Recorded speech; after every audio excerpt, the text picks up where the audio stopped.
Dan tapi Pak Welfizon bicara soal integrasi, ini dari 14 koridor Transjakarta yang sudah ada, apalagi pengembangannya ke depan, Pak? Iya, jadi baru tadi pagi sebagai bagian dari program 100 harinya Pak Gub dan Pak Wagub, kita meluncurkan rute pertama Trans Jabodetabek.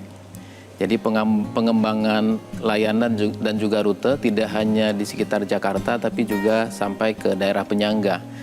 Tadi pagi kita luncurkan dan ini resmi beroperasi hari ini rute Blok M ke Alam Sutra. Dan kalau kita lihat antusiasme mulai dari pada saat kita melakukan survei, persiapan-persiapan, antusiasmenya cukup tinggi. Dan tentu kita melihat tadi yang disampaikan mengenai integrasi antar moda itu tentu menjadi keharusan. Dan kalau kita lihat saat ini semua stasiun MRT, stasiun KCI, kemudian LRT semua sudah terhubung secara fisik dengan Transjakarta. Dan perbaikan integrasi fisik ini juga menjadi pendorong masyarakat untuk lebih banyak menggunakan transportasi publik.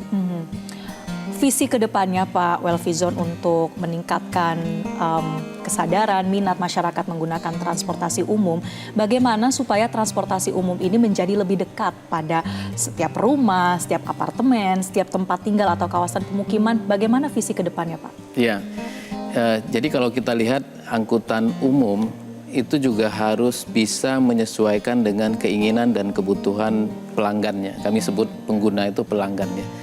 Dan kalau kita lihat apa yang kita lakukan sekarang dengan lebih menjangkau begitu banyak masyarakat.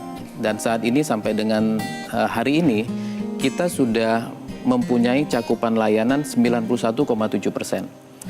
Artinya 9 dari 10 warga yang ada di Jakarta punya akses untuk menggunakan Transjakarta dengan hanya berjalan maksimal 500 meter dari kediaman.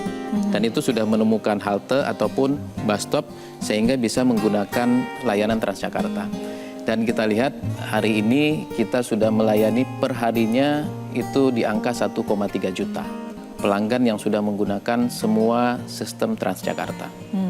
Jelajahi cara baru mendapatkan informasi. Download Metro TV Extend sekarang.